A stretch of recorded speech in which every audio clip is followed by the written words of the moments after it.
On today's show, 30 tons of explosives just disappears from a rail car right around the same time that U.S. senators are given satellite phones just in case of a national emergency. And at the same time, some random guy decides that he wants to ram a U-Haul into the White House with nothing in the back of the vehicle except a Nazi flag. And Jeffrey Epstein apparently was blackmailing Bill Gates, but definitely nobody else, right?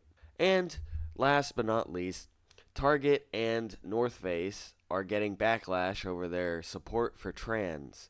Everyone loses money when you go woke. All of that on today's Afterwork podcast.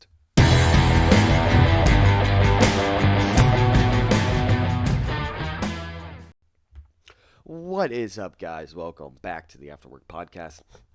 Today, we've got quite a few different stories for you. Before we get started, there are a few stories that I didn't really feel like covering because there's not much to them. One of which is that Ron DeSantis finally decided that he wanted to run for president, even though we've all known that he wanted to run for president. But he did so, and he made his announcement in like the worst possible way. He made it on Twitter with Elon Musk, and there was no crowd to like cheer him on, or he didn't do it in a rally. He did it in like a room with two other men with massive amounts of audio and streaming issues. So, not really a good start to his campaign. But whatever. So that's one story that I wasn't gonna really cover, but I did want to touch on it before we got started. But the first couple stories that we do have are just, well, it's not that it's necessarily silly, but it's kind of like at this point, come on, really? Does the federal government think that we're just stupid? You know? So the first story that we got today, well, the first three stories that we have kind of all tie in together. So I wanted to, get them all together. So the first thing we've got here is man accused of ramming a U-Haul into barriers near the White House praised Hitler after his arrest, court filings say. So he didn't run it into the White House or the actual White House, like, grounds, apparently. He just did it near the White House. So, the man accused of crashing a U-Haul truck into a security barrier near the White House Monday night praised Adolf Hitler to investigators after his arrest and said he aimed to kill the president, if necessary, to overthrow the government and install himself in power, according to court documents. Right? So, keep that in mind. He said he wanted to kill the president. Okay. Sai Varshith Kandula. So it's a not white supremacist. We've been seeing a lot of those lately, huh? He's in custody and has been charged in federal court with one count of depredation of property of the United States in excess of $1,000. So hold on. He admits that he was trying to kill the president and that he wanted to kill the president. But you're just charging him with depredation of property and not attempted murder or anything like that? Okay, or even terrorism. There's no charges of terror. So just that one? Okay. Definitely not some type of, encouragement from the Fed or even a Fed himself. U.S. Park Police originally arrested Kandula on several charges, including threatening to kill or harm a president, vice president, or family member. It's possible that prosecutors add additional charges as the case progresses. Sure, I mean, they might, but if we know anything about the federal government, it tends to be that when something does not fit the narrative, that they don't put those additional charges on. I mean, just look at Ray Epps. Definitely not a Fed or anything, right? Or at least that's not what he says. But a lot of people think he is because he's like the only one on camera that's actively on January 6th saying that there should be violence, but he's not arrested. But then a little old grandma who went sauntering in into the Capitol while the police opened the door for her, well, she gets 4 years in maximum security, right? So the fact that this guy, it only got one charge that had nothing to do with the attempted assassination of the president. Come on. In addition, the way that he did it was just like, okay, like he rammed into a barrier with a U-Haul at low speed with no weapons on him, no bomb in the back of the U-Haul, just a Nazi flag. If nothing screams a false flag than this, I don't know what I don't understand what to tell you. So, Kendula in handcuffs and wearing a t-shirt and shorts appeared in court on Tuesday afternoon and was held in custody without bail. He has not yet entered a formal plea in federal court, where his case is expected to continue with an initial appearance on the single charge Wednesday, and a lawyer for him in that case has not yet been publicly named. The Secret Service said no agency or White House personnel were injured in the incident. Well, yeah. I mean, if a Fed or, somebody encouraged by the federal government and told to do this did it, chances are they don't, harm anybody. Because they're not to the bombing stage yet, right? Like, they haven't acquired, like 30 tons of explosives from a supposedly leaking rail car. Oh, wait, hold on. We're not there yet. So, the truck, which carried a Nazi flag among other items. Whoa, whoa, whoa, whoa, whoa. Whoa, whoa, whoa. Pause. That's the first thing that they say was in the truck? So this guy is like, I'm going to kill the president. And the first thing, the most dangerous item on that was a Nazi flag. No guns, no explosives, nothing. So you say Nazi flag, you pick that one out among other items. Crashed into security barriers on the north side of Lafayette Square just before 10 p.m. A preliminary investigation revealed the driver may have intentionally struck the barrier. May have? So you don't even know? Kendula made threatening comments regarding the White House at the scene, including that he wanted to kidnap and harm President Joe Biden. Authorities are considering the role mental health may have played in the incident. So, in court documents unsealed Tuesday, investigators said that, okay, but before we even go on, let's say he does have a mental health problem. Mentally ill people are the type of people that the CIA, the FBI would probably pick to brainwash or convince into doing something like this. Just saying. Especially with Joe Biden constantly going on and saying that white supremacy is the worst thing in the nation, that it's the biggest threat to our democracy, and yet all of these attacks seem to be happening with not white people. Is it just because a bunch of white people aren't that radical, even if they are racist? Or could it possibly be because they just can't find any white radical right-wing extremists because there aren't really any? So they have to go and get people like this that aren't white to do their dirty work. Just saying. I'm not saying that's true. I'm just saying I got questions. So, continuing on.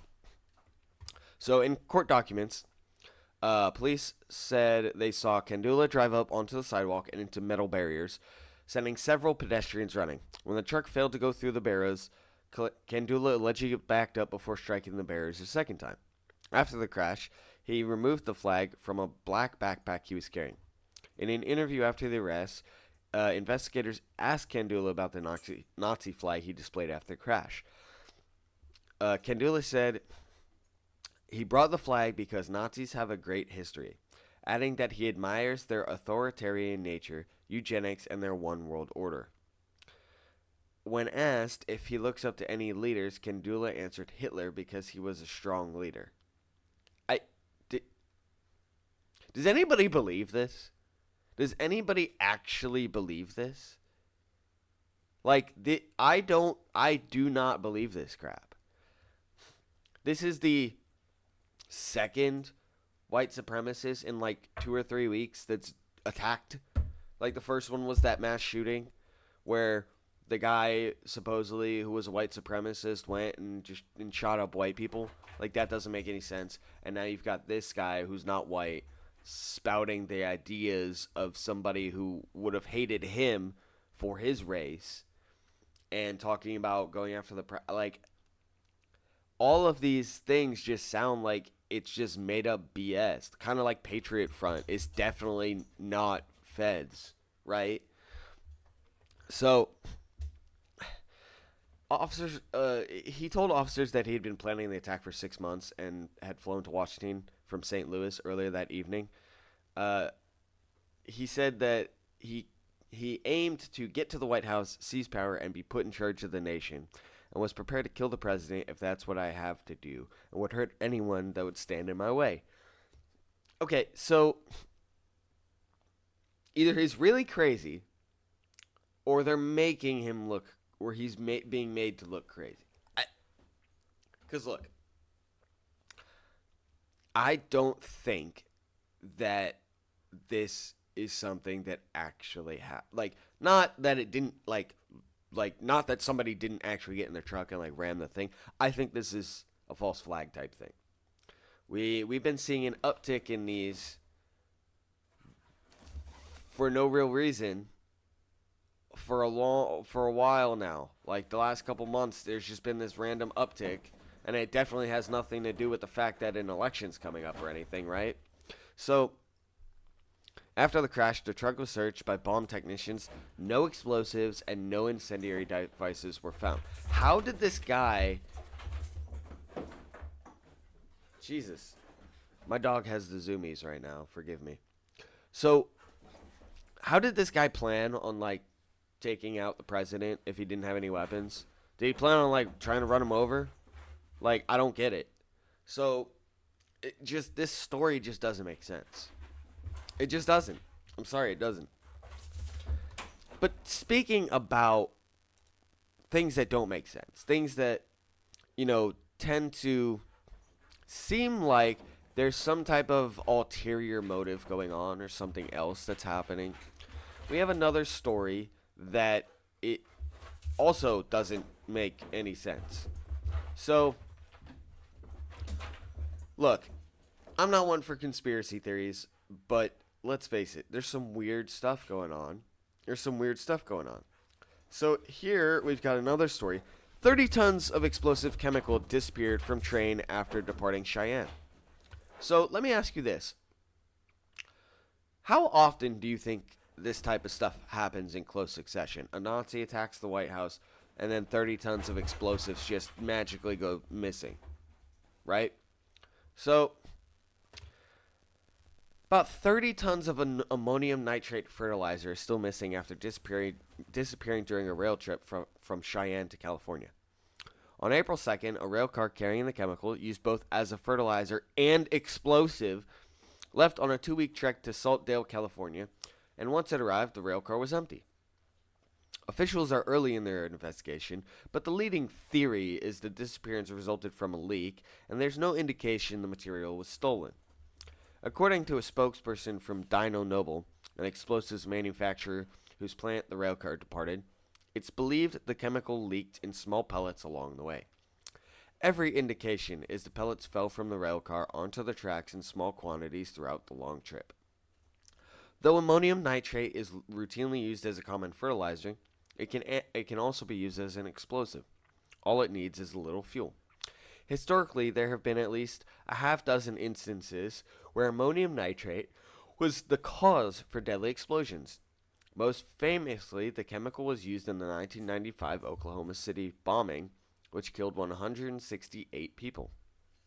Most recently, a 2020 explosion in Lebanon killed more than 200 people after ammonium nitrate detonated. That was the Beirut explosion. The one that was so large that people were injured miles away.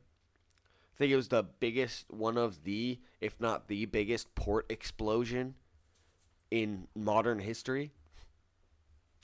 So, you're telling me 30 tons of this just leaked out of the car. How? Is there a hole in the bottom? Did nobody check? Does nobody do pre-inspection checks on these rail cars? Does nobody check for safety? I would hope and I would think that a private company, prior to shipping something that could be a fucking explosive, puts it in a secure container. I mean, we don't ship gasoline in leaking tanks. We don't ship oil in leaking tanks. The only time that something like this would happen is if like the tanker crashed or the rail car derailed or something like that. So the fact that you expect me to believe that for something that can be an explosive that has to be shipped with one of those diamond cards saying the dangers involved in shipping that item, because that's the thing. Every chemical, every explosive, every acid, every caustic substance that is shipped in the United States has to have a diamond hazardous materials card that says what it is, how to what kind of injuries can be received from it, like the acidity level, the hazard level, like all of this information is on this hazard card, right? Now, I'm assuming that those are on the side because, like, if you've ever seen a rail car with like the black tanker one, it has that diamond hazard card on it. I'm assuming that they had to have something similar for this. So you're telling me that this rail car that has to have this type of marking on it, or should have this type of marking on it because it's a fucking explosive, didn't, or if it did, they put it in a container that they didn't even bother to check if it was secure enough to carry this. That makes no sense to me. So don't sit there and tell me, However, the only reason that I might believe that this is the case is because we have seen multiple different things from these rail yards where they do not care about safety, right? You've got there was a strike a while back. I think it was actually a Pacific Union, or no, it was BNSF. BNSF, a bunch of their workers went on strike because of poor working conditions, poor pay, all that. So, could it be that? Maybe.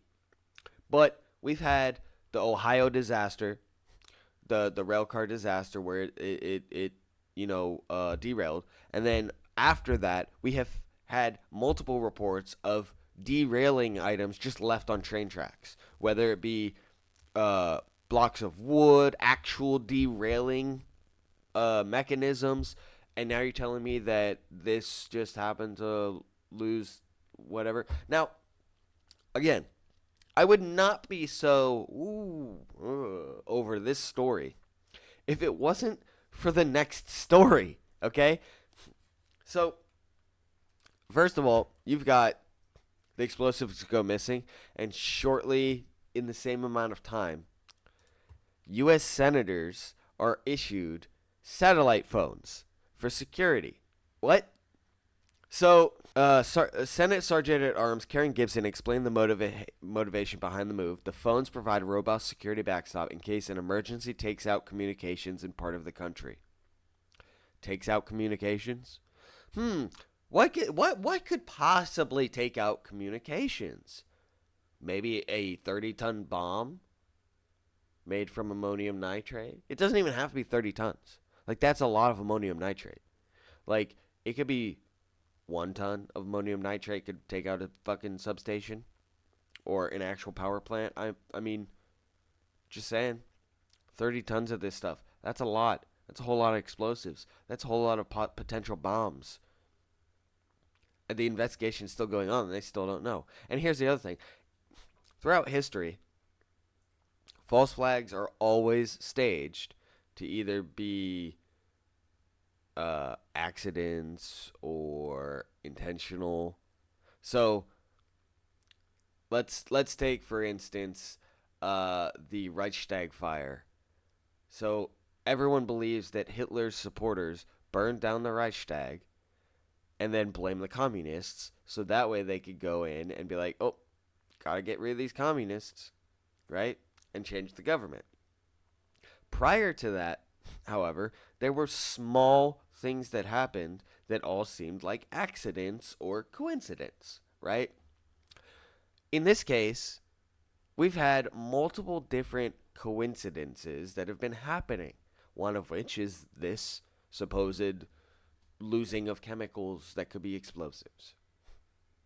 And then immediately around the same time, you got senators being issued phones in case, something takes out communications. I, Either they're preparing for a war that we don't know about, or they're preparing for this, a possible attack of some sort. So they're blaming it, on the January 6th insurrection, and that they initiated new security measures and stuff like that.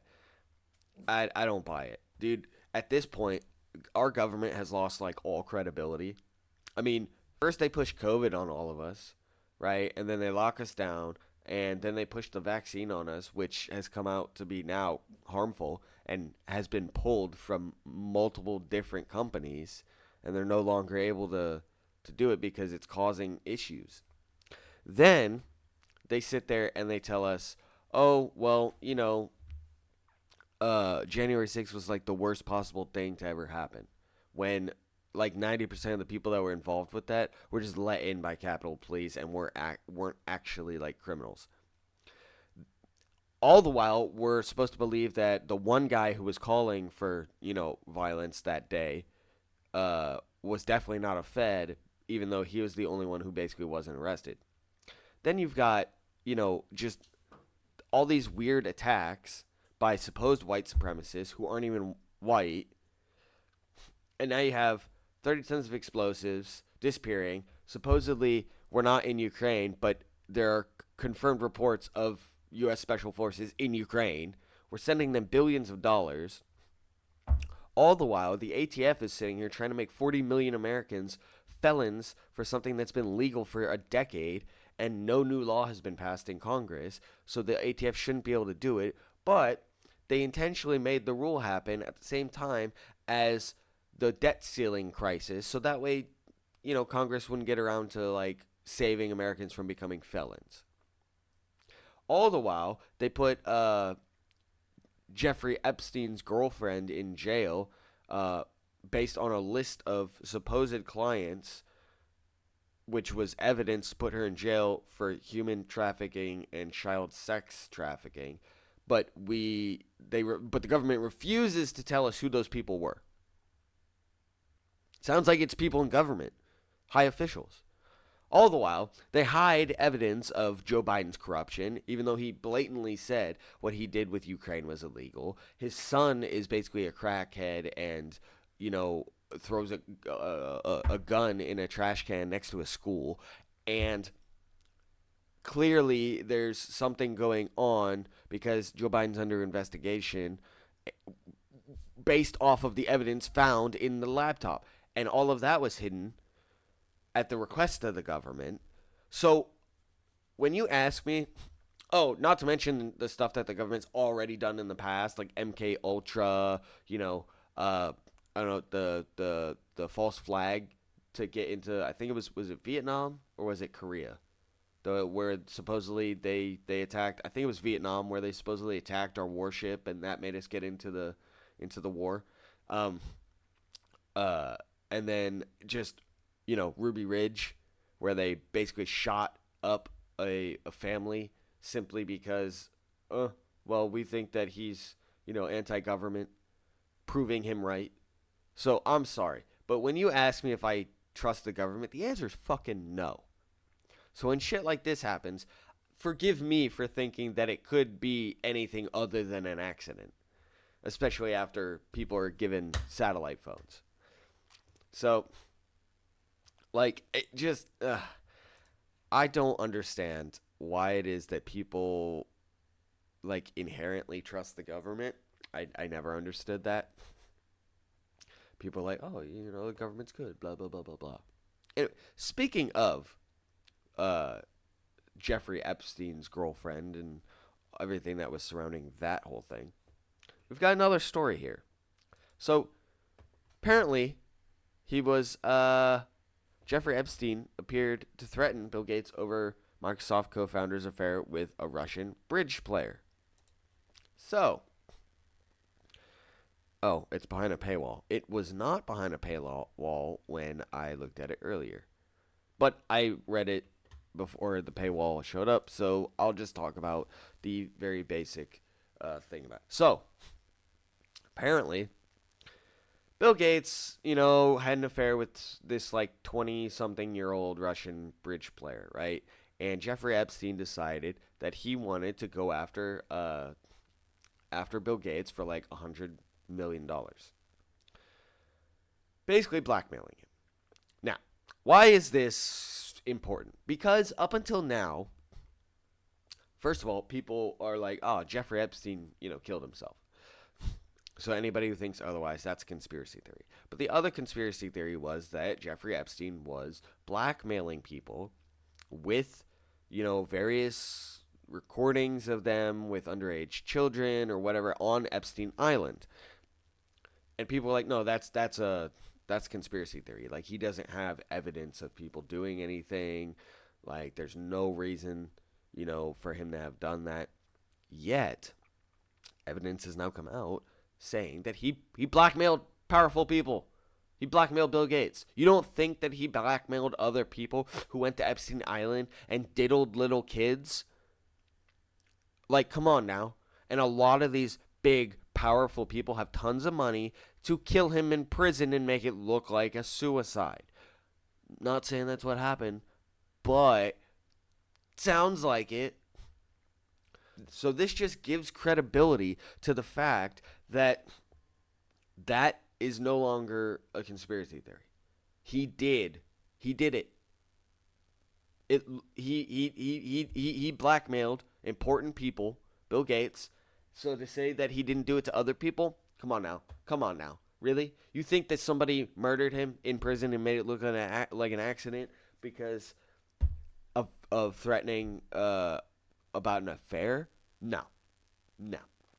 It's because he had dirt on, like, I don't know, the Clintons or, whoever else who, Rothschilds, I don't know.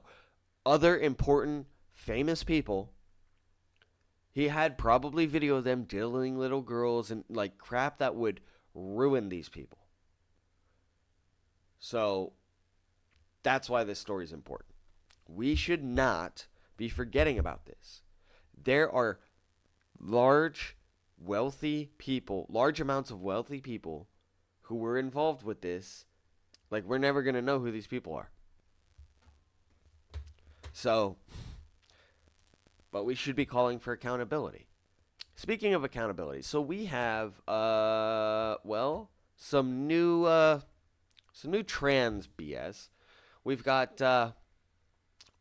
Target has decided that they want to get in on the whole transgender thing, even though the backlash from Bud Light has been so severe, it's been continuing on. I don't understand why any company at this point would decide to do anything with Pride Month, but Target decided to, and it cost them. It cost them a lot of money because Target lost $9 billion. $9 billion in the week following boycotts over the LGBT friendly kids clothing. So here's the thing. Nobody likes people going after your kids. Nobody likes people doing this.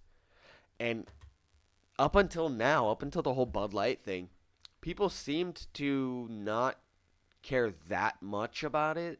Like, conservatives really didn't, like, it just wasn't, it was like a live and let live thing. Yeah, we got kind of annoyed about you complaining about your pronouns, and yeah, a lot of people complained about it, but nobody did anything about it. Bud Light broke the camel's back. That's what it did. And it wasn't just like a straw that broke the camel's back. Like, somebody dropped like a pallet of bricks on the back of the camel. Because now every company that's coming out with this crap is getting boycotted. Last week it was Miller after their woke woman's thing. Before that it's Bud Light. Now it's Target. And actually North Face, but we'll get to North Face in a minute. So Target loses $9 billion. Target's lost $9 billion in market value since angry social media users called for a boycott of the Minneapolis-based realtor over its rollout of the Pride collection featuring LGBT AAIP HD LGTV friendly clothing for children. A week ago, Wednesday, before the controversy erupted, Target stock closed at 160.96 a share, giving the big box chain market a capitalization of 74.3 billion. As of early trading on Thursday, however, they were trading at $141.76. Discount retailers value it at 65.3 billion now. That amounts to a 12% drop that has shaved a whopping $9 billion off the company's market cap.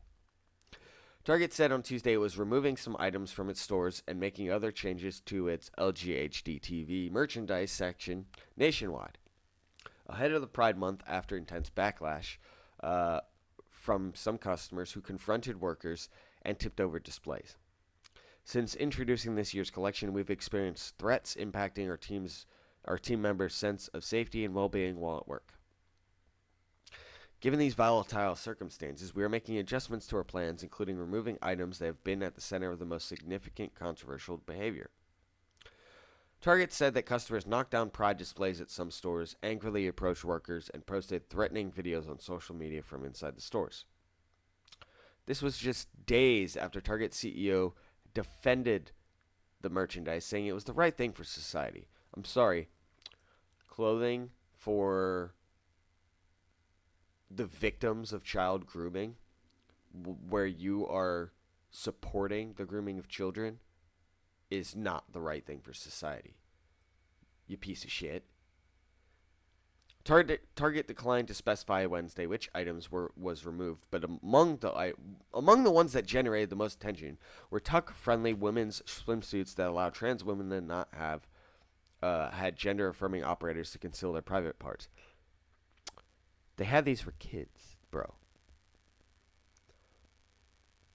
So, Target confirmed that it has moved its Pride merchandise from the front of the stores to the back in some southern stores after confrontations and backlash from shoppers in those areas. Why'd you move it to the back? Why didn't you just get rid of it?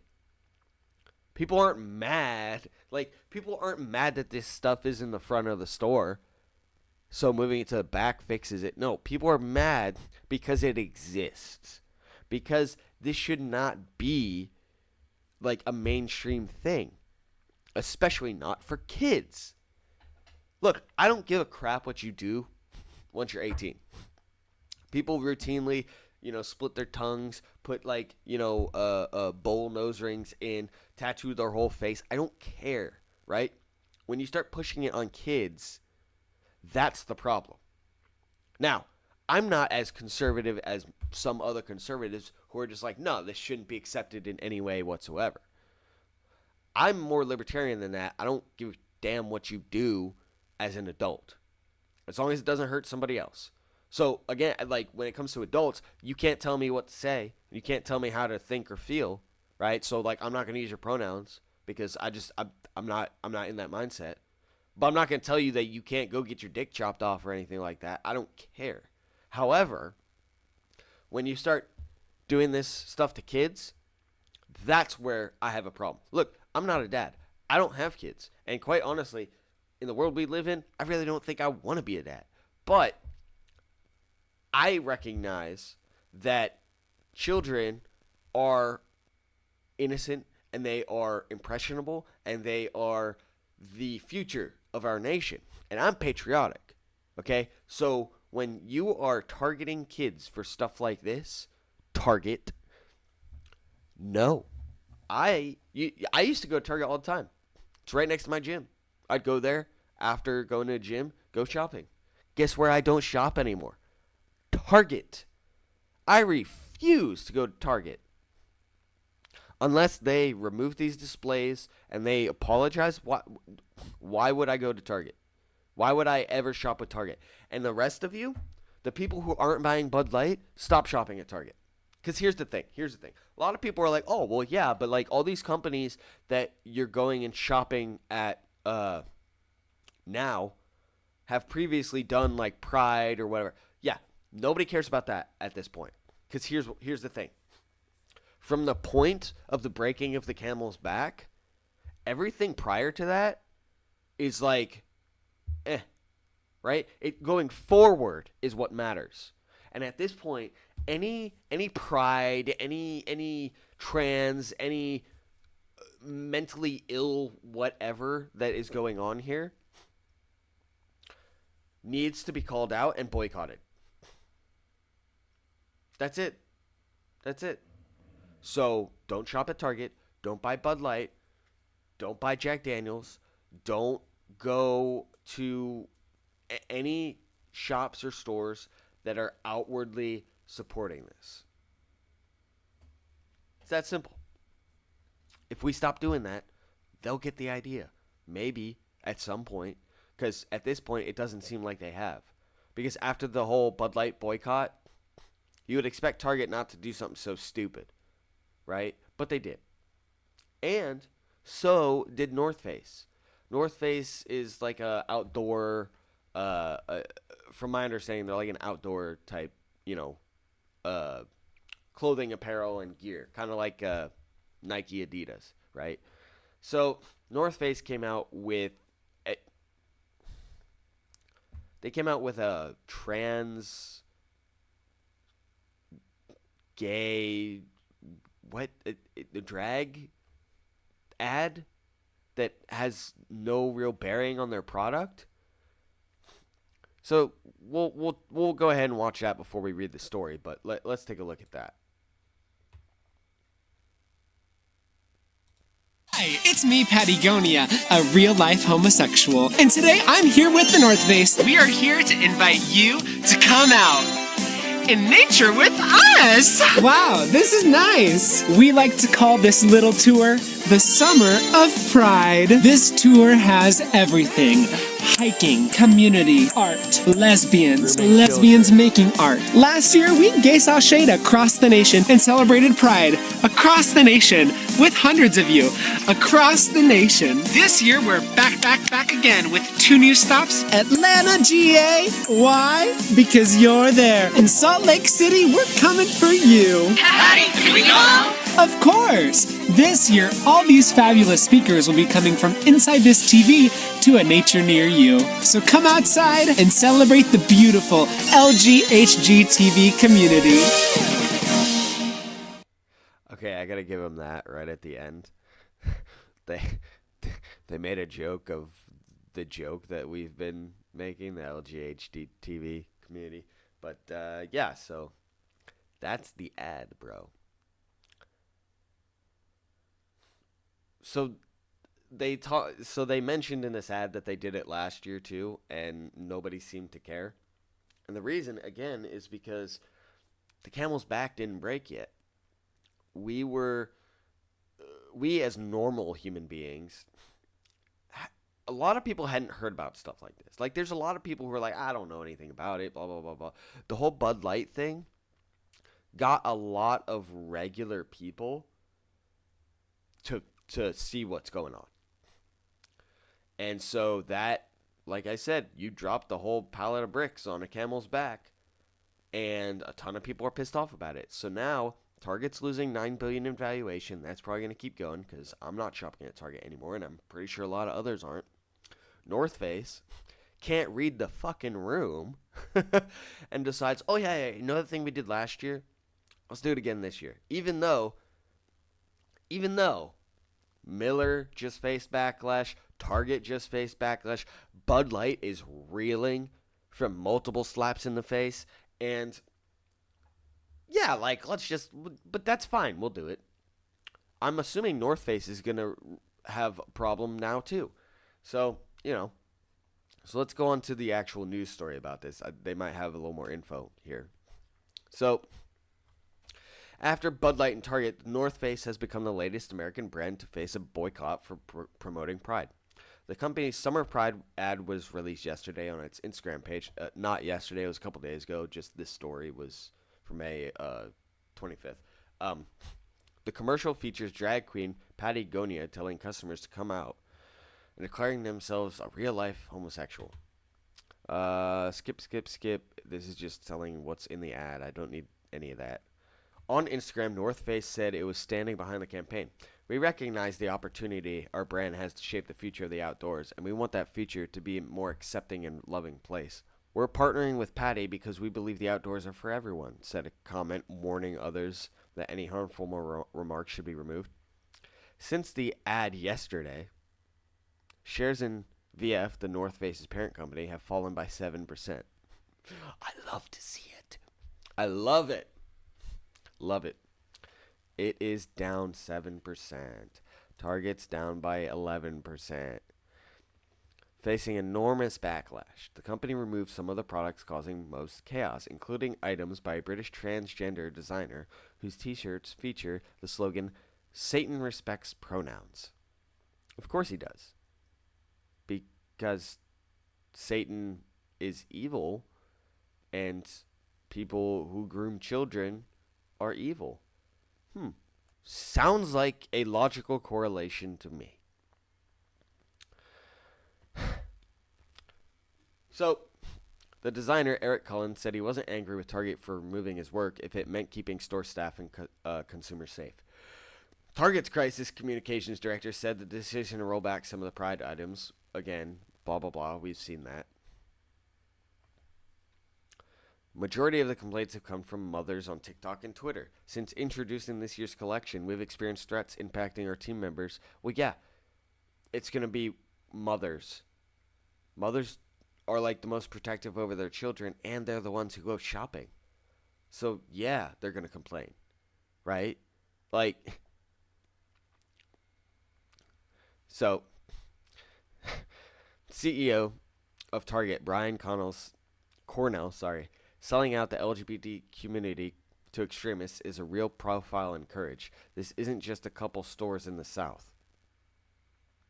There is a systematic attack on the gay community happening across the country. Wake up, America. This doesn't stop here. You're black, you're Asian, you're Jewish, you're a woman. You're next, he said yesterday. What? What? So, because people don't want their children to be groomed for, possible sexual reasons, that means that black people, Asians, Jewish people, and women are next? No, dude, people just don't want their kids to be exposed to this type of crap. It has nothing to do with that. But then again, gaslighting comes second nature to the left. So, look, guys, I'm about sick and tired of this whole, trans crap.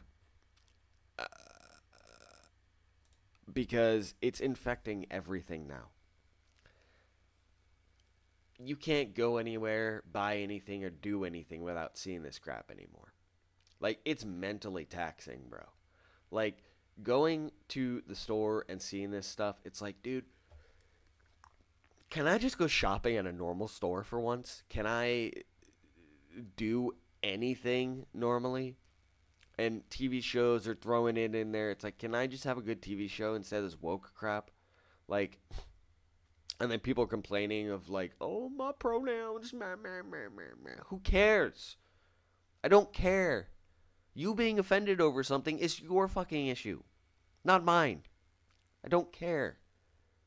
Unless you're a family member or a close personal friend, I don't give a shit about your feelings. I just don't. I don't care. I really don't. Because, come on. And even if you were family or a close friend, I would still be tough loving you and being like, dude, you're a little mentally, maybe you should get some help. So guys, look, just a lot's been happening this week. Everything's going crazy. The world's going crazy. And in a couple months or a couple weeks when, there's a bombing or something, come back to this story and tell me I was wrong. Just saying. Maybe it won't happen. I'm hoping it doesn't happen. But I have a feeling that within the next couple weeks, couple months, there's going to be some type of bomb threat, bombing, incident, something. Maybe more white supremacy attacks by not white people. Because apparently that's on their eyes. Anyway, guys. The world is insane. If you like this video, go ahead and like and subscribe. Go ahead and drop comment down below. Let me know, if you've been seeing these things in your local stores, or if you're boycotting, let me know. Anyway, guys, that was the Afterwork podcast. I will see you guys next week. Bye.